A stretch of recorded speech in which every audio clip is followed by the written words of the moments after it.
Syllabus के विषय में बात करेंगे।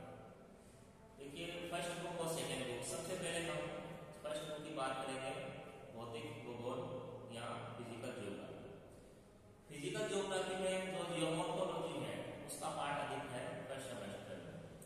इसमें जो इकाई फर्स्ट है उसमें पहले दिन दे रखा है आपको कि भौतिक भूगोल में भू आकृति विज्ञान का स्थान। देखिए जो फिजिकल ज्योग्राफी है उसे लगभग जो जियोमॉर्फोलॉजी है वही इसे में सबसे अधिक पार्ट्स वही आते हैं, जैसे पृथ्वी के है जो पर्वत प्रकार ये सारे जो आंतरिक बल वगैरह ये सभी इसमें आ जाएंगे फिजिकल ज्योग्राफी में। ये सारा जो फर्स्ट बुक है ये सारी अपनी जियोमॉर्फोलॉजी है, भू आकृति विज्ञान है। उसके बाद इसमें दिया है सौर मंडल, पृथ्वी की उत्पत्ति, जो सौर मंडल है वो पूरा पढ़ेंगे इसमें। सूर्य, ग्रह, उपग्रह, तारे वो सारे इसमें हम पढ़ेंगे। पृथ्वी की उत्पत्ति जानेंगे। पृथ्वी की उत्पत्ति से संबंधित जो अलग अलग विद्वानों ने जो अपने सिद्धांत दिए हैं उसके विषय में पढ़ेंगे, जैसे निहारिका परिकल्पना, ज्वारीय परिकल्पना और मॉडर्न थ्योरी, बिग बैंग सिद्धांत। ये पृथ्वी की उत्पत्ति से संबंधित सिद्धांत है।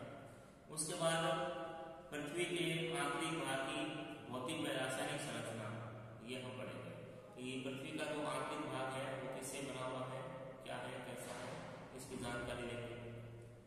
नेक्स्ट अपने रहेगा अल्फ्रेड वेगनर का महाद्वीपीय विस्थापन सिद्धांत।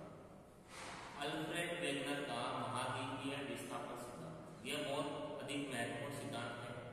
ये जो सिद्धांत है ये आपका कभी पीछा नहीं छोड़ेगा, हर कॉम्पिटिशन में भी यह पूछा जाता है, ठीक है। तो ये बहुत अधिक महत्वपूर्ण है अल्फ्रेड वेगनर का महाद्वीपीय विस्थापन सिद्धांत। फिर फर्स्ट यूनिट में लास्ट है प्लेट वीवर थ्योरी, ठीक है। जो प्लेट्स है, जो पृथ्वी वगैरह क्या है, ये सारी पृथ्वी पर कई अलग अलग तरह की प्लेटें हैं, प्लेट्स के विषय में अपने बात करेंगे। फिर इकाई सेकेंड है आपके सेकेंड यूनिट में समस्थिति, पर्वत निर्माण के सिद्धांत, जैसे कोबर,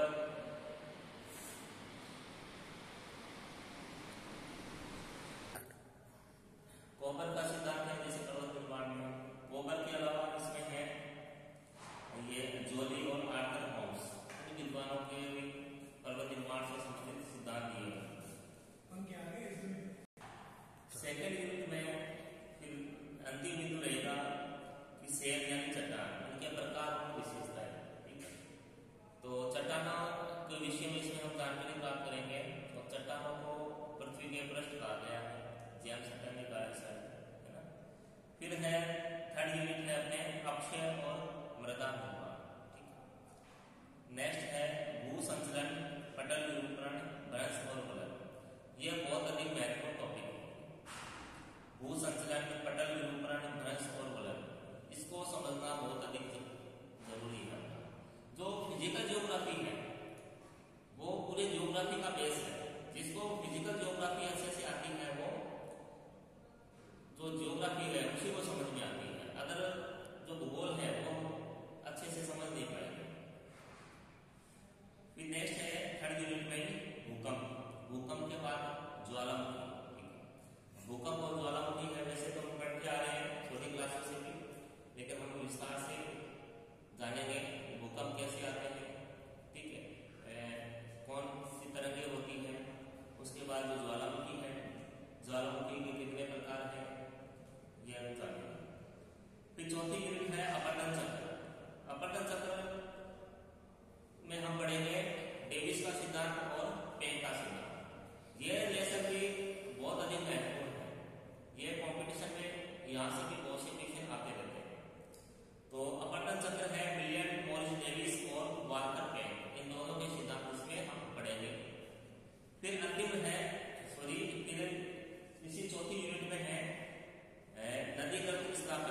बाद है नेक्स्ट सेकेंड बुक है अपनी ज्योग्राफी ऑफ रिसोर्सेज। ठीक है, स्टार्ट। अब जो सेकेंड बुक है अपनी संसाधन भूगोल, उसके जो पाठ्यक्रम है, जो सिलेबस है, उसके विषय में बात करते हैं।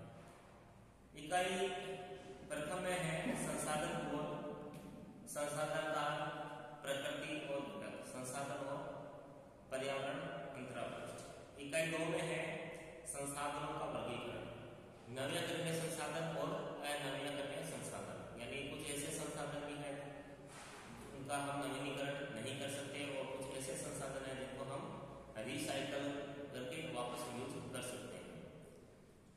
नेक्स्ट है जैविक, इसमें है वन, वन्यजीव, पशु संपदा, मत्स्य, कृषिगत फसलें और अजैविक संसाधन जैसे भूमि, जल और खनिज। इकाई 3 में है खनिज और ऊर्जा संसाधन का वितरण, उपयोग, उनका आर्थिक और पर्यावरणीय महत्व, प्रमुख मृदा प्रकार और उनका वितरण, मृदा अपरदन की समस्याएं और मृदा संरक्षण। अब जो सॉइल है, जो मिट्टी है, जो मृदा है, ये अपने फर्स्ट बुक में भी दिया हुआ है और सेकेंड बुक में भी है, यानी जो मृदा है ये दोनों की बुक में है, फर्स्ट बुक और सेकेंड बुक। उसके बाद नेक्स्ट यूनिट में अपने चौथी इकाई है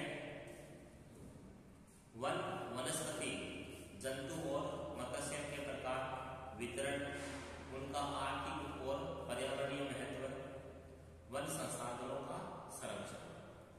फिर अंतिम इकाई है, यूनिट है जल का वितरण एवं उपयोग, जल संग्रहण, आवश्यकता, जल के स्वरूप, भूमि जल उपयोगिता, प्रत्यक्ष उपयोग के लिए वर्षा जल का संचयन, आर्थिक एवं पर्यावरणीय महत्व। तो ये है अपने फर्स्ट और सेकेंड बुक का सिलेबस है, जिनको हम अच्छे से टॉपिक वाइज लेके आराम से करेंगे। अब नेक्स्ट जो अपनी क्लास होगी